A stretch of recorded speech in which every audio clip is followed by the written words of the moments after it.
له من يهده الله فلا مضل له ومن يضلله فلا هادي له وأشهد أن لا إله إلا الله وحده لا شريك له وأشهد أن محمدا عبده ورسوله أما بعد فإن خير الحديث كتاب الله وخير الهدي هدي محمد صلى الله عليه وسلم وشر الأمور محدثاتها وكل محدثة بدعة وكل بدعة ضلالة وكل ضلالة في النار فأعوذ بالله السميع العليم من الشيطان الرجيم بسم الله الرحمن الرحيم يا أيها الذين آمنوا اتقوا الله حق تقاته ولا تموتن إلا وأنتم مسلمون يا أيها الناس اتقوا ربكم الذي خلقكم من نفس واحدة وخلق منها زوجها وبث منهما رجالا كثيرا ونساء واتقوا الله الذي تساءلون به والأرحام إن الله كان عليكم رقيبا يا أيها الذين آمنوا اتقوا الله وقولوا قولا سديدا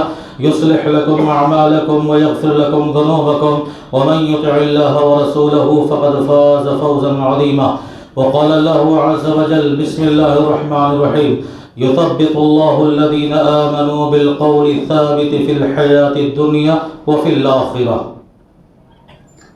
سب سے پہلے تمام قسم کی حمد و ثنا بڑائی و کبریائی و بزرگی و صلی اللہ عز و جل کے لیے لائق و زیبا ہے جس نے ہمیں اور آپ کو اس دنیا میں پیدا فرمایا. بے شمار درود و سلام نازل ہو تمام نبیوں پیغمبروں اور رسولوں پر خصوصاً تاجدار مکی و مدنی احمد مصطفیٰ محمد مصطفیٰ صلی اللہ علیہ وسلم پر. حضرات،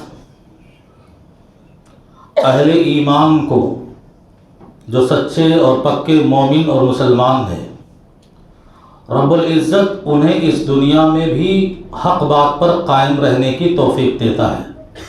یعنی کہ ان کی جب موت آتی ہے تو اللہ کی توحید پر آتی ہے، اور آخرت میں بھی اہل ایمان کو اللہ حق بات پر ثابت قدم رکھتا ہے اور رکھے گا. یعنی کہ قبر کی دنیا میں فرشتوں کے سوالات کے جوابات بآسانی دینے کی اللہ انہیں توفیق عطا فرمائے گا. حضرات، پیدائش سے لے کر ہماری اور آپ کی اپنی موت تک زندگی ایک کتاب ہے، اور کتاب زندگی کے اندر 3 اہم سوالات ہیں جن کی بنیاد پر ہماری آخرت کی کامیابی بھی ہے اور ناکامی بھی ہے. پیارے نبی جناب محمد رسول اللہ صلی اللہ علیہ وسلم نے ارشاد فرمایا کہ ہم اور آپ جب مردے کو قبر میں دفن کر کے لوٹ آتے ہیں، 40 قدم قبر سے دور ہو جاتے ہیں، تو پھر رب العزت کے بھیجے ہوئے منکر نکیر نامی فرشتے زمین کو پھاڑ کر قبر میں داخل ہوتے ہیں اور اس مردے کو بیدار کرتے ہیں. اللہ اس کی روح اس کو واپس کرتا ہے اور فرشتے اسے بیدار کرتے ہیں اور اسے جگاتے ہیں. پھر اس سے سوال کرتے ہیں. پہلا سوال ہوتا ہے من ربو کا، تمہارا رب کون ہے؟ یہی وہ سوال ہے جسے ہمیں اور آپ کو اس زندگی میں سمجھنے کی ضرورت ہے، اور یہی وہ سوال ہے جو سب سے فرسٹ اور پہلا کوئسچن ہوگا.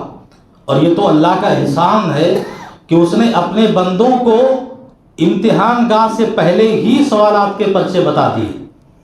اسی دنیا میں اگر کسی طالب علم اور اسٹوڈنٹس کو امتحان سے پہلے ہی سوالات کے پرچے اس کے ہاتھ میں دے دیے جائیں، اس کے باوجود اگر وہ فیل ہو جائے، ناکام ہو جائے، تو دنیا اس کو نکما کہے گی، بیوقوف کہے گی.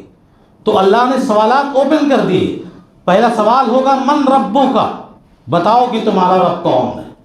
اور رب کی معرفت، رب کو جاننا، رب کو پہچاننا، یہ ہر انسان کے لیے اپنی زندگی میں بہت ہی اہم اور ضروری ہے کہ رب کون ہے. رب ہمارا وہ ہے جو ہم سب کا خالق ہے، ہم سب کا رازق ہے، اور ہم سب کا مربی ہے. وہ ہم سب کا پالنہار ہے، وہ ہم سب کی دیکھ ریکھ کرتا ہے، وہ ہم سب کی پرورش کرتا ہے.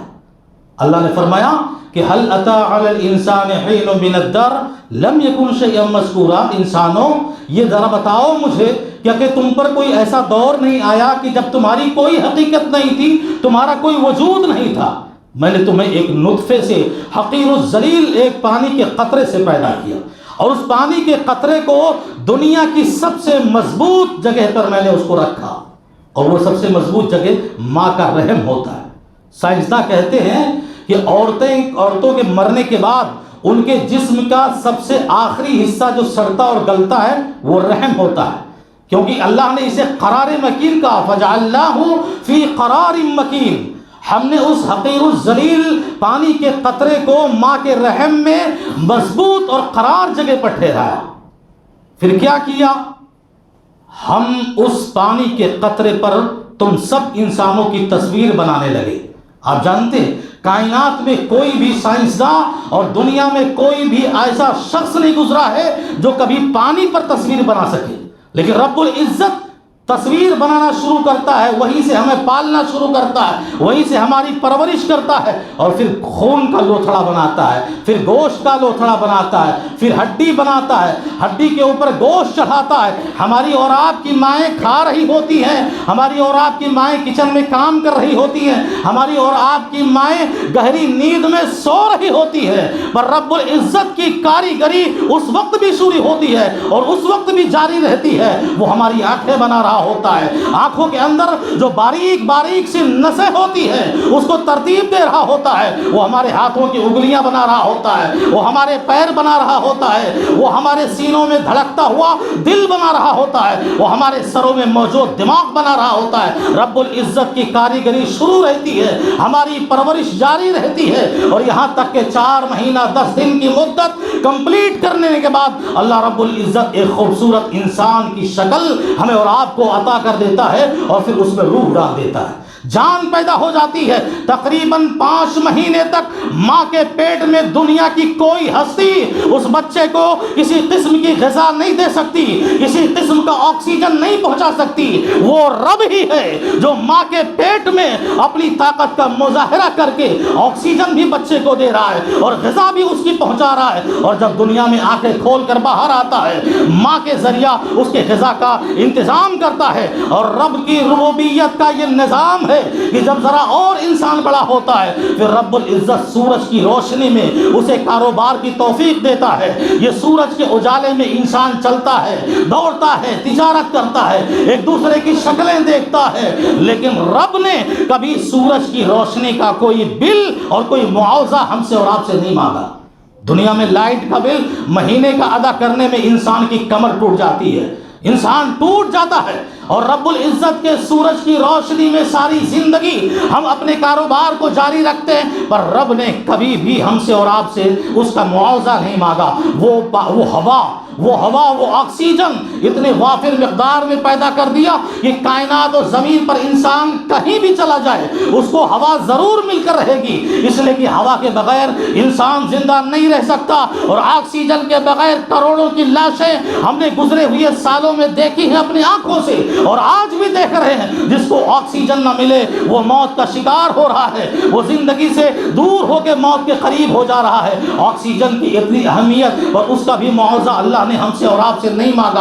اور پھر پانی کی مقدار دیکھو، جو دنیا میں پائے جانے والے ہر مخلوقات کی ضرورت ہے، رب نے وہ انتظام کیا کہ زمین پر ایک ہی حصہ خشکی کا رکھا اور 3 حصہ پانی کا کر دیا، اس لیے کہ پانی صرف انسان نہیں پیتے بلکہ جانور، چرند پرند، کیڑے مکوڑے سب پیتے ہیں۔ اور رب کی ربوبیت کا یہ نظام کہ زمین کا 3 حصہ پانی کر کے رکھ دیا اور 1 حصہ صرف خشکی کو رکھا ہے، تو آپ اندازہ کر سکتے ہیں کہ وہ اللہ اپنے مخلوقات کی پرورش کیسے کرتا ہے، اسے کیسے پالتا ہے۔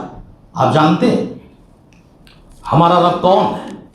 زمین کے اوپر کتنی مخلوقات ہیں، زمین کے نیچے کتنی مخلوقات ہیں، فضاؤں میں کتنی مخلوقات پائی جاتی ہیں، آسمانوں میں کتنی مخلوقات پائی جاتی ہیں۔ انسان ہو، جانور ہو، چرند ہو، پرند ہو، اور نہ جانے کتنے جنات ہو، فرشتے ہو، سب کے سب کو اللہ پر روزی دیتا ہے اور سب کو کھلا رہا ہے۔ کیوں؟ اس لیے کہ اس کا علم ہے، اس کو جانکاری ہے، وہ سب کا خالق ہے، وہ جانتا ہے کہ ہماری کون سی مخلوق کہاں ہے، ہماری کون سی مخلوق کو کس غذا کی ضرورت ہے، ہمارے کس مخلوق کو کتنی آکسیجن کی ضرورت ہے، وہ سب کچھ جانتا ہے۔ اور رب العزت کے علم کا مشاہدہ کرنا ہو، مناظرہ کرنا ہو اور دیکھنا ہو، تو رب نے خود فرمایا ما تسقط من ورقۃ الا يعلمها، کہ دنیا میں اگے ہوئے درخت کا ایک پکا ہوا پتا بھی زمین پر بغیر رب کے علم کے نہیں گرتا۔ رب کو جانکاری ہوتی ہے ہمارے بغل میں کروڑوں درخت ہوتے ہیں، کتنے کروڑوں انسان ہوتے ہیں، کتنے کب مر گئے، کتنے پتے کب گرے، کسی کو نہیں پتا، لیکن رب کو علم ہے، اس لیے کہ وہی دراصل خالق ہے، وہی پیدا کرنے والا ہے اور تمام مخلوقات کا وہ علم رکھتا ہے۔ جناب محمد رسول اللہ صلی اللہ علیہ وسلم نے ارشاد فرمایا کہ کالی رات میں کالے پتھر پر کالی چونٹی، اور وہ بھی پہاڑ کے جڑ میں غار میں چلتی ہے، رب العزت کی وہ ذات اور وہ ہستی ہے کہ اس چونٹی کو دیکھتا بھی ہے، اس کی آہٹوں کو سنتا بھی ہے، اس کے قدموں کی آواز کو سنتا بھی ہے، اور اس کے حصے کی روزی اس پہاڑ کی جڑ تک اسے پہنچاتا بھی ہے، اسے پہنچاتا ہے۔ یہ ہے رب۔ من ربوں کا، تمہارا رب کون ہے؟ رب کی معرفت، رب کو جاننا ہمارے اور آپ کے لیے کتنا ضروری ہے۔ ہم زمین کھودتے اور کبھی کبھی پہاڑ کا ایک بڑا سا چٹان مشینوں سے ہٹاتے تو عجیب سا منظر دیکھتے ہیں کہ ایک زندہ میڈک کود کے باہر آتا ہے۔ سوال ہمارے ذہن میں اٹھتا ہے، نہ جانے کتنے سالوں سے یہ میڈک زمین کے اندر تھا، یہ میڈک چٹان کے اندر، پہاڑ کے اندر اور اس پتھر کے نیچے تھا۔ کون سی ذات ہے جو اب تک اسے آکسیجن دے رہا تھا؟ کون سی ذات ہے جو اب تک اسے غذا دے رہا تھا؟ کون سی ذات ہے جو سالوں سے اس کو زندہ کیا ہوا رکھا تھا اور آج وہ جا کر زندہ نکل رہا ہے؟ تو میرے بھائی اور دوستوں، یہ رب کی ذات ہے کہ جس کے علم میں تمام مخلوقات ہیں، تمام مخلوقات ہیں، اور وہی رب ہے۔ اس کا نظام دیکھو کہ ہمارے اور آپ کے پاس جو دل ہے، جو دماغ ہے، جو جسم کے اعضاء ہیں، وہی تمام اعضاء ایک چونٹی کے پاس بھی ہوتے ہیں۔ اندازہ کرو، غور کرو، رب کی ربوبیت کا نظام دیکھو، اس کی پرورش کا انداز دیکھو، اس کے پالنے کا ایک زندہ اور جاودہ مثال دیکھو کہ ہم اور آپ بھی ہیں۔ جتنی ساری چیزیں ہمارے جسم کے اعضاء میں ہیں، حصوں میں ہیں، وہی تمام چیزیں ایک معمولی سی چونٹی کے اندر بھی ہیں۔ لیکن ذرا بتاؤ، دنیا کے کسی ڈاکٹر نے اگر انسان کے دل کو آپریشن کیا ہو تو بتاؤ ذرا کسی ڈاکٹر نے چونٹی کے دل کا بھی آپریشن کیا ہے؟ انسان کے ٹوٹے ہوئے پیر کو ڈاکٹروں نے جوڑ کے رکھا ہے، بتاؤ ایک چونٹی کے ٹوٹے ہوئے پیر کو کسی نے آج تک جوڑا ہے؟ لیکن وہ چونٹی، رب اس کا بھی خالق ہے، رب اس کا بھی پیدا کرنے والا ہے، اور رب اس کو بھی جاننے والا ہے کہ وہ کہاں ہے اور کس حال میں ہے، اور اس کو اتنی پاور دی ہے اور اپنی ربوبیت اور اپنی پرورش کا نظام اس کے اندر یہ موجود رکھا ہے کہ اللہ نے اس معمولی سی چوٹی کو سونگھنے کی وہ طاقت دی ہے کہ اگر 5ویں منزلے پر مٹھائی رکھی ہو تو وہ چوٹی تلاش کر کے وہاں تک پہنچ جائے گی، وہاں تک پہنچ جائے گی۔ وہ ہم اور آپ تھوڑا دور ہو تو سونگھ نہیں سکتے کہ مہک ہے، کہ بدبو ہے، کہ خوشبو ہے، لیکن اس چوٹی کے اندر اللہ نے وہ طاقت رکھی ہے کہ اپنی غذا وہ 5ویں منزل پہ بھی جا کر تلاش کر لیتی ہے اور کھاتی ہے۔ اور اسی چونٹی، معمولی سی چونٹی، اس کو اللہ نے سننے کی کتنی طاقت دی، سننے کی کتنی۔ سورۃ النمل قرآن مجید کے اندر تو پوری ایک سورت ہی چونٹیوں کے نام کی سورت ہے، سورۃ النمل، اور وہ واقعہ آپ بار سنتے ہیں۔ سلیمان علیہ السلام اپنے لشکر کے ساتھ جا رہے تھے اور تھوڑی دور تھے جہاں چونٹیوں کی بستی تھی، چونٹیوں کا علاقہ تھا، کہ اچانک ایک چونٹی نے سلیمان اور ان کے لشکر کے گھوڑوں کے ٹاپوں کی آواز کو سن لی کہ کوئی آ رہا ہے، اور وہ بھی سلیمان آ رہے ہیں اپنی لشکر کے ساتھ۔ چونٹیوں کو، ساری چونٹیوں کو مخاطب کر کے کہا کہ ادخلوا فی مساکنکم، کہ اے چونٹیوں سب کے سب اپنے سوراخ میں، اپنے بل میں، اور داخل ہو جاؤ اپنے گھر کے اندر، ورنہ دیکھو یہ سلیمان اور ان کا لشکر آ رہا ہے، اپنی سواریوں سے ہمیں کچل دیں گے، مسل دیں گے، رگڑ دیں گے، اس حال میں کہ وہ جان بھی نہیں سکیں گے، انہیں پتہ بھی نہیں چلے گا۔ اللہ رب العزت ایک معمولی سی چونٹی کو سننے کی اتنی طاقت تھی، اور کیوں نہ دی ہو کہ وہ چونٹی بھی جب رب کو پکارے تو اللہ اس کی بھی سنتا ہے۔ ہم انسانوں کی ہی صرف نہیں، وہ حقیر سی چونٹی، کیونکہ وہ جانتی ہے کہ ہمارا بھی خالق وہی رب ہے، ہماری پالنے والا وہی رب ہے، ہمیں بھی روزی دینے والا وہی رب ہے، ہماری پرورش کرنے والا بھی وہی رب ہے۔ اور سلیمان علیہ السلام کا ہی وہ مشہور واقعہ کہ جب قحط سالی پڑی، ان کے زمانے میں سوکھا پڑا، آسمان سے بارش نہیں اتر رہی تھی، اپنے لشکر کو لے کے میدان کی طرف نکلے، چلو اللہ سے بارش مانگتے ہیں، اللہ سے جو ہے برسات مانگتے ہیں، قحط سالی سے انسان پیاسے مریں گے، جانور پیاسے مریں گے، ضرورت تھی پانی کی۔ اس وقت سلیمان علیہ السلام اپنے لشکر سمیت میدان کی طرف نکلے، اور اچانک سلیمان علیہ السلام نے کیا دیکھا کہ ایک چونٹی ہے ایک چونٹی ہے جو اپنے سر کو آسمانوں کی طرف کیے، اپنے ٹانگوں کو آسمانوں کی طرف اٹھائے اور یہ دعا کر رہی ہے کہ اے پروردگار، اے میرے رب، اے میری پرورش کرنے والا، اے مجھے روزی دینے والا، اے مجھے پانی پلانے والا۔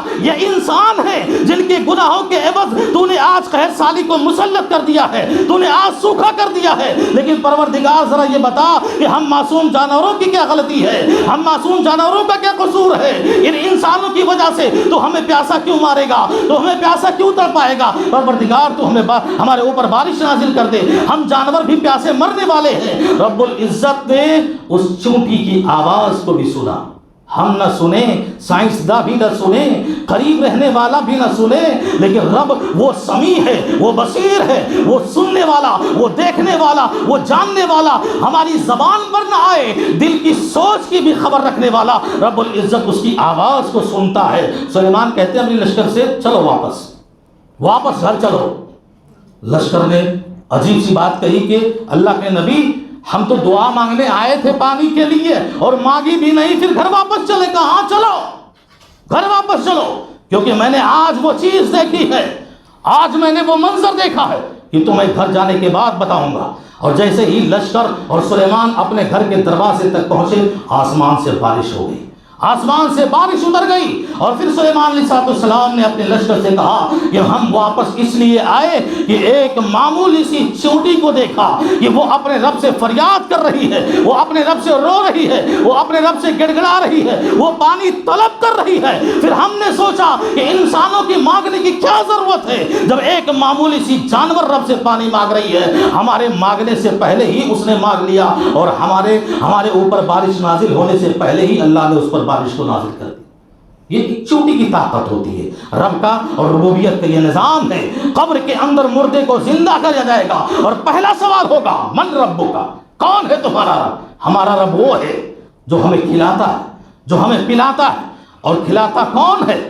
جو کسی کا محتاج نہ ہو، جس کے خزانے میں کوئی کمی نہ ہو، وہ جو کسی سے مانگ کر نہ دیتا ہو، اس کا خزانہ اتنا ہو اور اس کے پاس اتنی دولت ہو اور اس کے پاس اتنا رزق ہو کہ وہ ساری کائنات کو بھی کھلا دے، پھر بھی اس کے خزانے میں کوئی کمی نہ آئے۔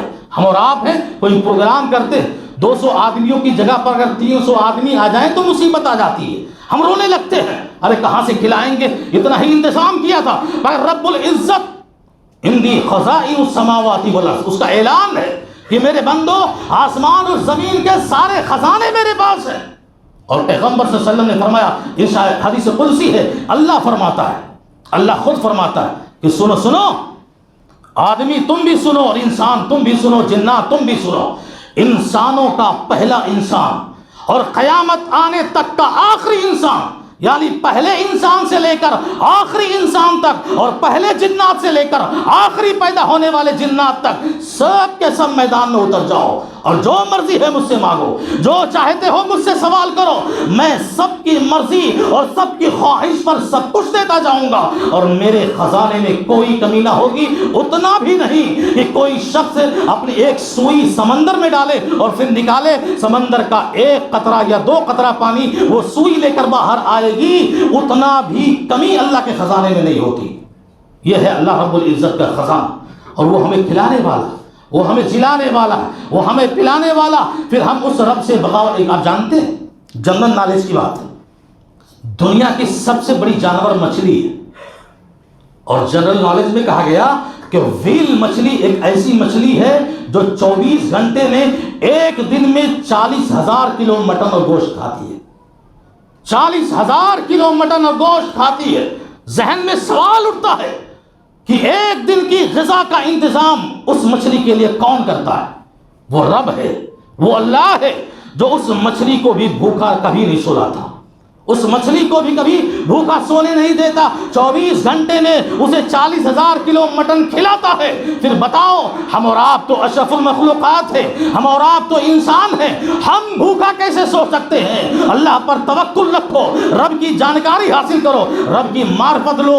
اللہ کے نبی نے فرمایا کہ اگر تم اللہ کو پہچان لو اور اللہ پر ایسے بھروسہ کر لو کہ جیسے پرندے کرتے ہیں، تو اللہ بھی تمہیں ان پرندوں کی طرح روزی دے گا کہ وہ اپنے اپنے گھونسلے سے صبح خالی پیٹ نکلتے ہیں اور شام کو جب آتے ہیں تو ان کا پیٹ بھرا ہوا ہوتا ہے، وہ اپنی روزی تلاش کر کے آتے ہیں، اللہ ان کے پیٹ کو بھر کر ان کو واپس کرتا ہے۔ تو اندازہ کرو کہ ہمارے رب کی طاقت کیا ہے، ہمارا رب کتنا بڑا رزاق ہے، اور ہمارا رب کیسے ہماری اور آپ کی اور ساری مخلوقات کی پرورش کرنے والا ہے۔ اور آپ جانتے ہیں اللہ رب العزت کی یہ جو رب ہے یہ بہت بڑی صفت ہے، اور صفت ربوبیت سے اللہ نے بندوں کو اپنی پہچان بتائی ہے کہ میں کون ہوں، میں تمہارا رب ہوں۔ یہ پہلی صفت ہے۔ قرآن مجید کھول کر دیکھو، سب سے پہلی سورت میں پہلی آیت میں اللہ نے فرمایا الحمدللہ رب العالمین، تمام تعریفیں اس ہستی کے لیے ہے جو رب العالمین ہے، دونوں جہان کا رب ہے، سارے جہانوں کا رب ہے، انسانوں کا بھی، جناتوں کا بھی، کیڑے مکوڑوں کا بھی، پرندوں کا بھی، چرندوں کا بھی، سب کا وہ رب ہے۔ وہ مسلمان ہو کہ غیر مسلم ہو، کہ وہ یہودی ہو، کہ وہ نصرانی ہو، کہ وہ بدھ مت ہو، کہ وہ جین ہو، وہ کوئی بھی ہو، سب کا رب اللہ ہے اور سب کو کھلاتا ہے، وہ سب کو کھلاتا ہے۔ اسی لیے اللہ رب العزت نے روز ازل میں جب آدم علیہ السلام کو پیدا کیا اور ان کی پشت سے قیامت تک آنے والی ساری انسانیت کی روح کو نکالا، قرآن مجید کی آیت، آدم کی پشت اور پیٹھ سے قیامت تک آنے والے سارے انسانوں کی روح کو نکالا اور عہد لیا، وعدہ لیا، اور ان سے سوال کیا کہ بتاؤ الست بربکم، یہ رب دیکھو، رب کی صفت، الست بربکم، یہ نہیں کہا الست بالہکم، کیا میں تمہارا معبود نہیں، الست بربکم، کیا میں تمہارا رب نہیں ہوں، کیا میں نے تمہیں پیدا نہیں کیا، کیا میں تمہارا رزاق نہیں، میں تمہاری پرورش نہیں کرتا۔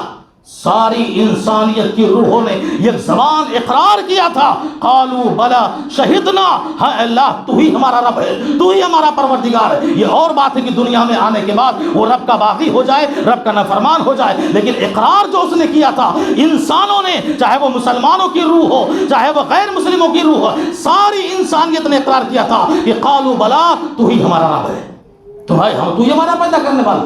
اور صفت ربوبیت، من ربوں کا، کون ہے تمہارا رب؟ جس نے جانا اپنے رب کو، جس نے پہچانا اپنے رب کو، وہ کیا جواب دے گا وہ میں آپ کو بتا۔ پر رب ہے کون؟ اس کی معرفت جب تک ہمیں نہ ہوگی، اس کی جانکاری جب تک نہ ہمیں ہوگی، ہم رب سے قریب نہیں ہوں گے۔ اللہ نے کیا فرمایا؟ انما یخشى اللہ من عباده العلماء، کائنات میں رب سے سب سے زیادہ ڈرنے والے علماء ہوتے ہیں۔ کیوں؟ اس لیے کہ انہیں اپنے رب کی معرفت بہت زیادہ ہوتی ہے، انہیں اپنے رب کی جانکاری ہوتی ہے، اور جتنا زیادہ انسان اپنے رب کو جانے گا کہ وہ خالق ہے، وہ رازق ہے، وہ پالنہار ہے، وہ ہماری سانسوں کو چلانے والا ہے، وہ ہم سے قریب ہے، وہ جب تک اپنے رب کو پہچانے گا نہیں وہ اپنے رب سے قریب نہیں ہوگا، وہ اپنے رب کے پاس نہیں جائے گا، وہ اپنے رب کے لیے انتظام اس دنیا میں نہیں کرے گا، اور اس سوال کا جواب اس کے لیے مشکل پڑ جائے گا، من ربک کا، کون ہے تمہارا رب؟ یہ رب صفت ربوبیت کا حوالہ آپ جانتے ہیں، کوئی بھی بندہ اگر اس حوالے سے اللہ سے دعا مانگے، اللہ کا دریائے رحمت جوش میں آ جاتا ہے، اللہ اس کو قبول کر کے رہتا ہے۔ یہ صفت رب اتنی اہم صفت، اتنی عظیم صفت کہ ذرا دیکھو آدم و حوا علیہ السلام سے غلطی ہو گئی، شجر ممنوعہ کا پھل کھا لیا، شیطان کے بہکاوے میں آ گئے، اور ان کی غلطی پر جنت سے نکال دیا گیا، پر نکال دیا گیا وہ تو غلطی تھی، پر غلطی کی معافی کیسے ہو؟ یہ انسان کا طریقہ ہونا چاہیے کہ غلطی ہو جائے تو معافی کا راستہ کیا تلاش کرے۔ اللہ نے انہیں دعا سکھلائی، انہیں کلمات بتلائے۔ کون سے کلمے؟ ربنا، دیکھو ربنا ظلمنا انفسنا وان لم تغفر لنا وترحمنا لنكونن من الخاسرین، اے ہمارے رب، صفت رب اور رب کا حوالہ دے کر آدم و حوا نے دعا مانگی، معافی مانگی، اللہ نے قبول کر لی، فتاب علیکم، دونوں کی دعا قبول کر لی۔ اچھا، جب آدم و حوا کی دعا قبول ہوتے ہوئے ابلیس نے دیکھا کہ آدم و حوا نے رب کے حوالے سے دعا مانگی، ان کی دعا قبول ہو گئی، تو کیوں نہ میں بھی آگے بڑھوں اور اسی صفت رب کا حوالہ دے کر اس سے دعا مانگوں۔ ابلیس ہے، اللہ جو بے پرواہ ہے، اس کو کوئی پرواہ نہیں، وہ عظیم ہے، غنی ہے، بے نیاز ہے۔ ابلیس آگے بڑھا اور کہا قال رب فانظرنی الی یوم یبعثون، رب فانظرنی، اے ہمارے رب دیکھو اس نے بھی اے ہمارے رب تو ہمیں قیامت تک کے لیے مہلت دے دے. اللہ نے فرمایا فَإِنَّكَ مِنَ الْمُنظَرِينَ، جا تیری بھی دعا قبول. تو نے صفت رب کا حوالہ دیا، میری ربوبیت کا حوالہ دیا، جا تیری دعا بھی قبول کر.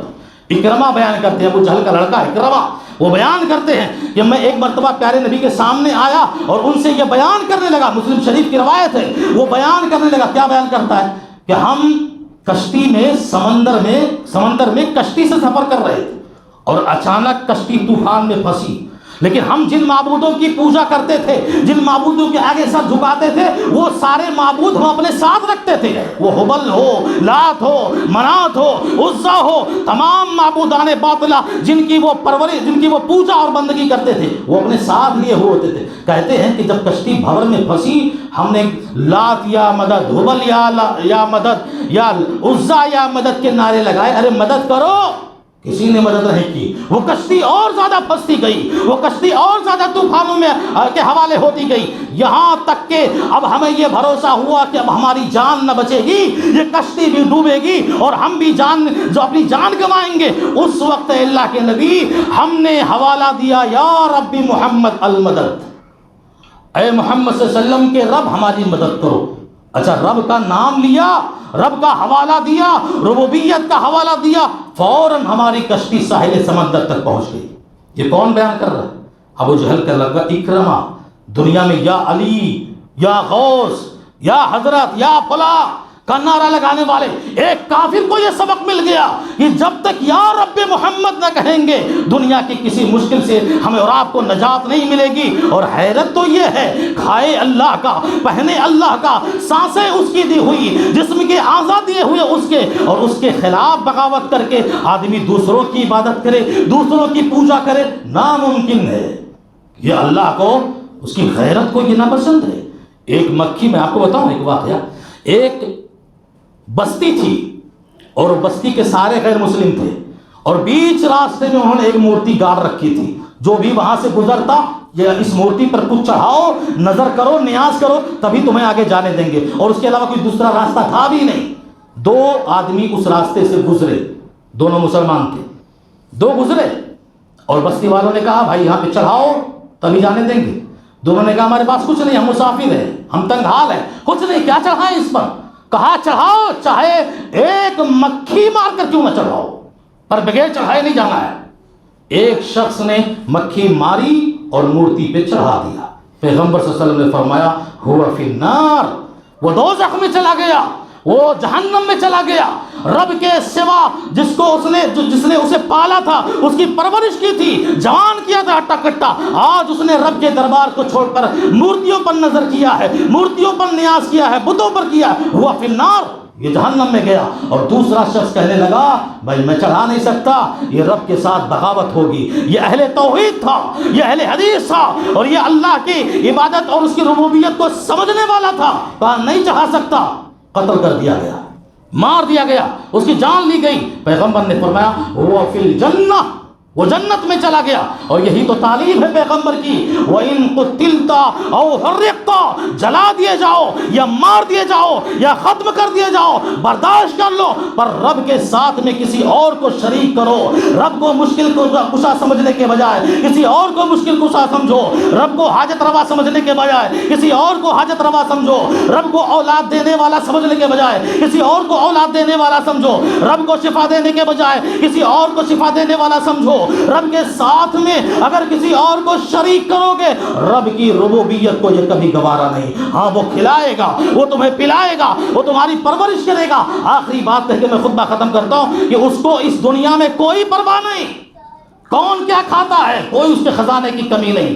وہ تو یہ وہی کہہ دیا، پیارے نبی نے فرمایا کہ اگر اللہ کو اس دنیا کی کوئی فکر ہوتی یا مچھر کے پر کے برابر بھی کوئی ویلو ہوتی تو کسی کافر کو وہ ایک گھونٹ پانی بھی نہیں دیتا. ساری زندگی رب سے بغاوت کرتا ہے، ساری زندگی رب کو چھوڑ کر غیروں کے سامنے سجدے کرتا ہے. رب یہ کیسے گوارا کرتا کہ اس کو ایک گھونٹ پانی دے؟ لیکن نہیں، اللہ دیتا ہے. اس کی صفت ربوبیت کا نظام یہ ہے، اس کی رب ربوبیت میں وہ پاور ہے، وہ طاقت ہے، وہ دے رہا ہے، سب کو کھلا رہا ہے. اور مشہور واقعہ، ابراہیم مہمان نواز سے وہ بوڑھا آ گیا اور کہا کھاؤ دسترخوان پر، بسم اللہ.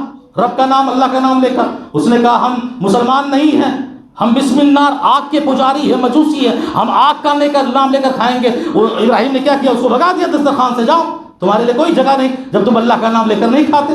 چلے گیا. پھر اللہ نے جبریل کے ذریعہ وہی بھیجی کہ ابراہیم جاؤ اس بوڑھے کو بلا کے لاؤ، تم جانتے بھی ہو اس کی عمر 90 سال کی ہو گئی، آج تک بھول کے بھی اس نے میرا نام نہیں لیا، لیکن میری پرورش کا وہ نظام ہے اور میری صفت ربوبیت کا وہ انداز ہے کہ ایک بار بھی نام نہ لیا، اس کے باوجود میں ساری زندگی اس کو کھلاتا رہا، اور تم ایک وقت کھلانے کے لیے تم نے اس کو بھگا دیا. جاؤ بلا کے لاؤ. گئے ابراہیم علیہ السلام بوڑھے سے کہا چاچا چلو کھانا کھا لو، چلو کھانا کھا لو. بوڑھا حیران ہو گیا اور کہنے لگا کہ اے ابراہیم کیا بات ہے، سبب بتاؤ، وجہ بتاؤ، ایک بار بھگایا دوبارہ بلا رہے ہو. ابراہیم نے کہا میرے رب، دیکھو میرے رب کی ربوبیت کو یہ گوارا نہیں کہ 90 سال کا بوڑھا آج تک کھاتا رہا اور تم ایک وقت اسے نہ کھلا سکو، اس لیے میں تمہیں بلانے آیا ہوں، چلو کھا لو. بوڑھے نے کیا کہا؟ اب مجھے بتاؤ وہ رب ہے کون، وہ رب ہے کون. دیکھو اس کا دماغ کی نسیں جاگ گئیں، اس کا دل بیدار ہو گیا اور اس کو سمجھ میں آ گیا کہ واقعی. اور ابراہیم سے پوچھا بتاؤ تمہارا رب ہے کون جو 90 سال تک مجھ کو واقعتاً کھلاتا رہا، میں نے اس کا نام تک نہیں لیا اور آج وہ دوبارہ مجھے واپس بلا رہا ہے. ابراہیم نے رب کی معرفت بتائی، رب کی پہچان بتلائی، اور پھر ابراہیم تو رب کی معرفت بتانے میں سب سے آگے تھے نا. ربی یحیی الذی، رب وہ ہے جو زندہ کرتا ہے، موت دیتا ہے، رب وہ ہے جو بیمار کرتا ہے، شفا کرتا ہے. ساری صفتیں اس کو بتائیں اور وہ مسلمان ہو گیا، ایمان لا کے اس کو قبول کر دیا. پہلا سوال من ربک، اگر رب کی معرفت لیے ہو دنیا میں تو قبر کی دنیا میں رب کو جاننے والے ہو کر گئے ہو، رب کی عبادت و بندگی کر کے گئے ہو، رب کے آگے سجدے کر کے گئے ہو، رب کو اپنا رب مان کر گئے ہو، تو یقیناً وہاں تمہارا جواب ہوگا ربی اللہ. فرشتے سے جواب ہوگا تمہارا رب کون؟ جواب ملے گا میرا رب اللہ ہے، اس لیے کہ وہ اللہ کی عبادت کر کے گیا ہے اور اللہ سے اب تو ملنے والا ہے. وہ قبر میں اللہ کو بھولے گا کیسے؟ لیکن اس کے خلاف اگر جس نے رب سے بغاوت کی ہے، رب کے علاوہ غیروں کو مشکل کشا سمجھا ہے، رب کے علاوہ غیروں کے آگے سجدے کیے ہیں، رب کے علاوہ دوسروں کی پوجا کی ہے، رب کو چھوڑ کر دوسروں کی بندگی کی ہے، اور رب کے سوا دوسروں سے مانگا ہے، اور رب کے علاوہ دوسروں کی عبادت کی ہے، اس کا جواب ہوگا ہائے ہائے لا ادری. یہ مشرکین ہوں گے، یہ بدعتی ہوں گے، یہ وہ کافر ہوں گے جنہوں نے رب سے بغاوت کی ہے اور رب کی نافرمانی کی ہے، غیروں کو رب کے ساتھ شریک کیا ہے اور غیروں کو رب کے ساتھ پکارا ہے. ان کا افسوس بھرا جواب ہوگا کہ فرشتے ہائے ہائے لا ادری، یہ تم کیا پوچھ رہے ہو، میں تو جانتا بھی نہیں، میں تو پہچانتا بھی نہیں رب کون. اور کہاں سے پہچانے جب زندگی بھر یا علی اور یا غوث اور یا حضرت کا نعرہ لگاتے رہے، تو پھر رب کی پہچان اسے قبر میں نہیں آ سکتی. اور پھر عذاب کا وہ سلسلہ جو میں نے گزشتہ خطبے میں بتایا تھا وہ شروع ہوا. اور پھر آئندہ جو دوسرا سوال ہوگا انشاءاللہ آئندہ جمعہ کے خطبے میں بات کریں گے کہ وہ دوسرا سوال کیا ہوگا. وہ 3 ہی سوال ہیں جس کے جوابات دینے میں ہمارے لیے کامیابی بھی ہے اور ناکامی بھی ہے، ہمارے آخرت کی زندگی سنورنے والی بھی ہے اور ہماری آخرت کی زندگی بگڑنے والی بھی ہے. انہی تینوں سوالات کے جوابات پر ہمارے لیے جنت بھی ہے اور ہمارے لیے دوزخ بھی ہے. اب وہ فرق کرنا ہے اسی دنیا میں رہ کر ہمیں ان 3 سوالوں کے جوابات کی مکمل تیاری کرنی ہے تاکہ ہم بآسانی وہاں جواب دے سکیں اور جنت الفردوس میں داخل ہو سکیں اور جہنم سے ہمیں نجات مل سکے. اللہ رب العزت سے دعا ہے کہ العالمین تمام مسلمانوں کو اور تمام مومنوں کو قبر کی زندگی میں ثابت قدم رکھے اور فرشتوں کے سوالات کا بآسانی اللہ انہیں جواب دینے کی توفیق عطا فرمائے. جب تک ہم زندہ رہیں خالص توحید پر زندہ رہیں، خالص صفت ربوبیت کے حوالے سے زندہ رہیں، اور جب ہماری موت ہو تو ایمان بالخیر پر ہو. وآخر دعوانا الحمدللہ رب العالمین. خطبے کے آخر میں حضرات 2 ضروری اعلان ہیں. پہلا اعلان یہ ہے کہ مومبرا کی سرزمین پر ایک بچیوں کا ادارہ کافی دنوں سے چل رہا ہے، مولوی حمید اللہ السلفی حفظہ اللہ کے وسیلے سے. وہاں ادارے کے قریب وہ ایک مسجد کی تعمیر کر رہے ہیں، بنیاد ڈالی جا چکی ہے. وہ آپ سے تعاون چاہتے ہیں، آپ سے چندہ